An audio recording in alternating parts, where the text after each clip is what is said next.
Okay po, ano na po ang gagawin natin? Ang una nating makikita ay ang mga different strokes or styles of swimming. Ready? I'm ready. Okay. Ang una nating makikita ay ang freestyle swimming. Freestyle swimming ang pinakamabilis na stroke.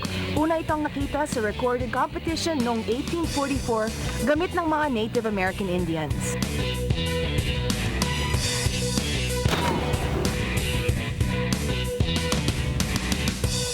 Ito naman ang breaststroke. Also known as langoy palaka. Yes!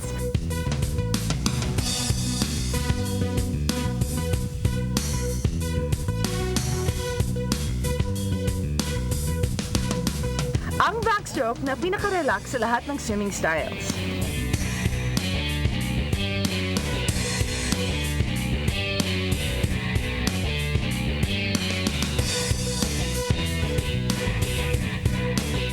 At ang butterfly. May nakakalangoy bang paru-paro? Hindi, ginagamit sa competition ang mga strokes na ito sa magkakaibang haba ng mga karera.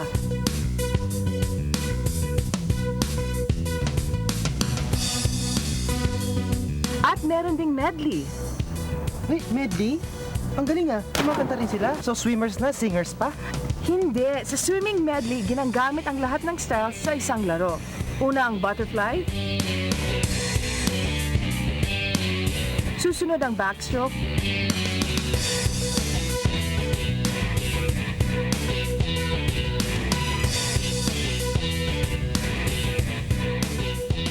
Ang breaststroke.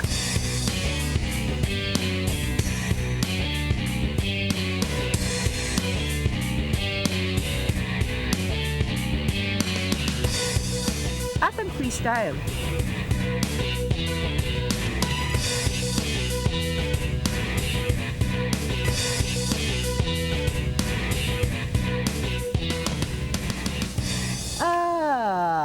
I see. Medley pala ng paglangoy, hindi pala ng pagkanta. Yes, tama. Okay. Maraming salamat po, Miss Akiko Thompson, para po sa pagtuturo nyo sa amin ng mga basics about swimming. Thank you, Michael. Thank you, pa.